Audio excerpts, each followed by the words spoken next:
એક મનસુખ બીજો ધનસુખ, બંને હતા ખેડૂત. ખેતર હતા બંનેના સમાન, તો પણ ધનસુખ હતો પરેશાન. મનસુખની ઉપજ હતી વધુ, એની ઉપજ હતી ઓછી. વિચાર કરી એણે કર્યું નક્કી, હવે કમાલ કરીશ પાકી. હળજોડી કરી ભૂમિ તૈયાર, હળજોડી કરી ભૂમિ તૈયાર, વાવ્યું હાઇબ્રિડ બીજ. ખાતર યુરિયા કીટનાશક નાખી બધી આધુનિક ચીજ. ખર્ચો એણે ખૂબ કર્યો, તો પણ પાક ઓછો મળ્યો. જોઈ મનસુખનું હરિયાળું ખેત, વિચાર્યું શું છે આનો ભેદ.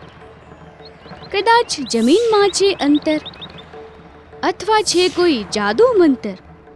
મન એનું ન માન્યું, ભેદ એનો મનસુખથી જાણ્યું.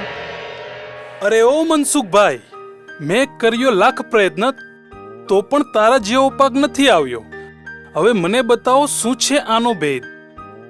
અરે ભાઈ, આ બધું તો શાશ્વત યોગિક ખેતીની કમાલ છે. આ કઈ ખેતી છે ભાઈ? આનું નામ તો મેં પહેલી વાર જ સાંભળ્યું. અરે ભાઈ ધનસુખ, આ તો બહુ સરળ ખેતી છે.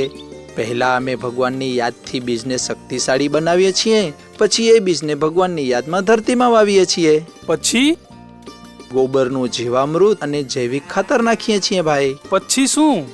પાકને કીટકથી બચાવવા માટે લીમડો અને ગૌમૂત્રનો છંટકાવ પણ કરીએ છીએ ભાઈ. પણ સૌથી મહત્વની વાત એ છે કે ભગવાનની યાદમાં બેસીને પાકને ખૂબ જ શુભ ભાવનાઓ આપીએ છીએ. વનસ્પતિ પણ પ્રેમ માંગે છે ને ભાઈ, નહીં કે ઝેરી ખાતર.